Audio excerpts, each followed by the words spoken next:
Mees, kes üritas Trumpi tappa, olevat enne Valge Maja korrespondentide õhtusöögil toimunud tulistamist koostanud manifesti ja saatnud selle oma perele.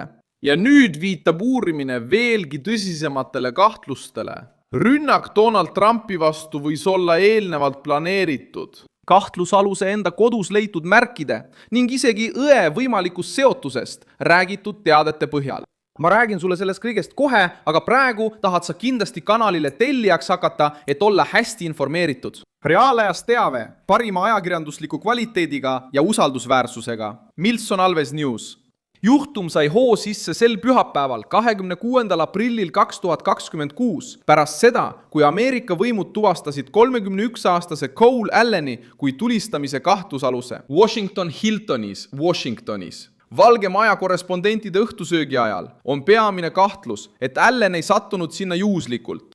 Ta olevat reisinud Californiast Ameerika pealinna juba kindla plaaniga, selge poliitilise sihtmärgiga ja manifestiga, mis saadeti enne tegu pereliikmetele. Fox Newsi ja CBS Newsi avaldatud andmete kohaselt hoiatas Alleni vend võime pärast seda, kui ta oli saanud väidetava manifesti. See on üks uurimise kõige olulisemaid punkte. Dokument saadeti väidetavalt perekonna liikmetele vahetult enne rünnakut ja selles olevat kahtlusalune märkinud, et siib Trumpi administratsiooni ametnikke. Järgides käsku. Lisaks tähtsusele, alates kõrgeimatest nimedest kuni madalaimateni, on Alleni vastu esitatud süüdistus lihtne ja karm. Ta olevat lahkunud Torrance'st, Los Angelese piirkonnast, sõitnud rongiga läbi Ameerika Ühendriikide, läbinud Chicago ja jõudnud Washingtoni, et plaan ellu viia. Fox News teatas, et agendid käisid kahtlusalusega seotud majas Californias, otsisid turvakaamerate salvestisi ja vestlesid naabritega.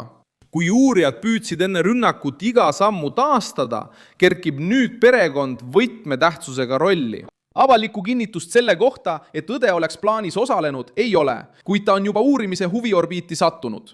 Fox Newsi vahendatud teate kohaselt rääkis õde võimudega ja ütles, et Allen tegi kommentaare vajadusest praeguseid probleeme lahendada. See ütlus koos väidetava manifestiga aitab uurijatel vaadata juhtumit kui midagi, mida võis õhutada radikaliseerumine. Poliitiline kibestumus ja moonutatud arusaam isiklikust missioonist. Kõige muret tekitavam on see, et perekond ise oli enne katset juba märke saanud. Vend olevat pärast manifesti sisu nägemist politsei teavitanud. Lude olevat rääkinud kummalistest ütlustest. Vanemad leviivate andmete kohaselt tegid samuti uurijatega koostööd. See tõstatab tõsise küsimuse. Kes teadis mida, millal saadi teada ja miks anti häire? Piisav, et takistada kahtlustatava saabumist üritusele. Allenit kirjeldasid võimud kui tehnilise taustaga ja kogemustega meest. Seodud haridusega õppis ta masinaehitust Caltechis. Tal oli side tehnoloogiaga ja ta töötas isegi tudengitega. Ameerika uudistes sai see kontrast üheks kõige rahutuks tegevamaks punktiks. Kuidas keegi, kellel on korralik eluloo kirjeldus, perekond ja näiliselt tavaline elu, jõudis selleni, et üritas rünnata presidendi üritust? Sellele küsimusele hakkab nüüd vastus ilmnema. See on radikaliseerumine, mitte hetke emotsioonist tingitud plahvatus, vaid tee, mille kujundavad ideed, isoleeritus, rahulolematus ja planeerimine. Manifestist sai kõige tundlikum osa. CBS Newsi andmetel kirjutas Allen, et hotelli töötajad, tavalised külalised ja agendid ei olnud peamised sihtmärgid. Kuid ta vihjas, et võib neist mööduda, et jõuda Trumpi valitsuse ametnikeni. See osa näitab tema külmaverelisust.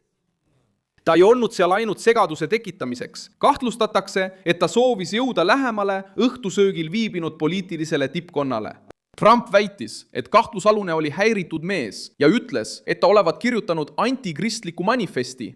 Reuters teatas, et president mainis samuti, et Alleni perekonnaliikmed olid juba varem muret tema pärast väljendanud.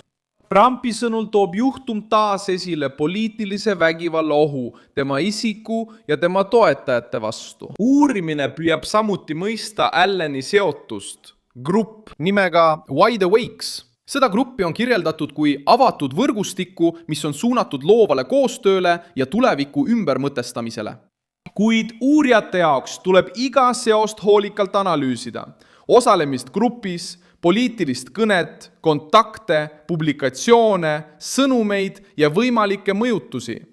Ükski neist asjaoludest ei tõesta iseenesest, et rünnaku A taga on võrgustik, kuid kõik need asjaolud võetakse arvesse, kui kahtlusalune jätab maha manifesti ja läheb üritusele, kus president kohal on. Maja Torrance'is muutus keskseks kohaks. FBI agendid käisid selles aadressil, koputasid ukselt uksele, otsisid turvakaamerate salvestisi ja vestlesid elanikega. Naabrid ütlesid, et olid šokeeritud, kui said teada, et kahtlusalune elas selles piirkonnas. Selline reaktsioon ilmneb tavaliselt siis, kui juhtum puudutab kedagi, kes ei paistnud naabruskonnas silma, kuid politsei sõnul kandis ta endas ohtliku muutuse märke.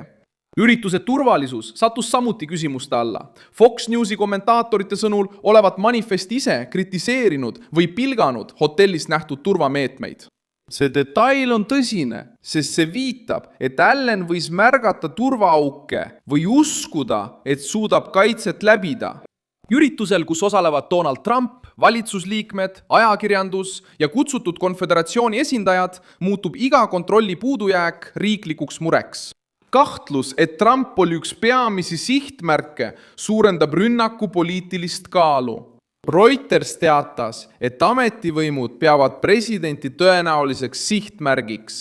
CBS News teatas, et manifestos räägiti Trumpi administratsiooni ametnike ründamisest hierarhia järgi, isegi kui Trumpi nimi ei esine igas avaldatud lõigus. Tema kohalolek üritusel ja manifesti sisu asetavad juhtumi praeguse valitsuse vastu suunatud poliitilise vägivalla konteksti. Ja siin tulebki mängu kõige ebamugavam osa. Perekond ei jää sellest loost kõrvale. Väidetavalt sai vend materjali kätte ja andis sellest politseile teada. Õde olevat andnud teavet varasemate ütluste kohta. Vanemad olevat teinud koostööd.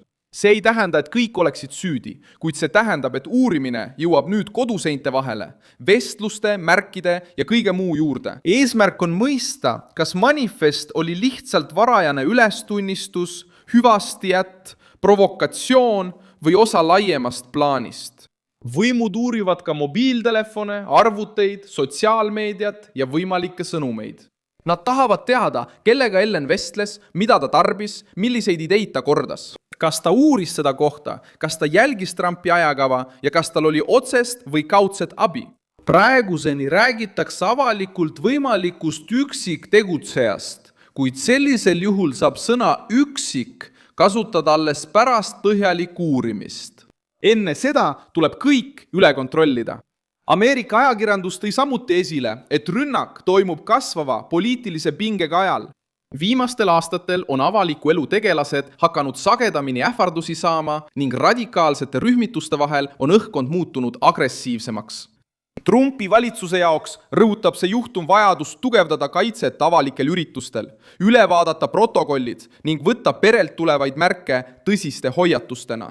Praegu on juba selge, et kahtlusalune ei ilmunud Washington Hiltonisse tühja koha pealt. Tema nimi tuvastati, tema teekond jälitati.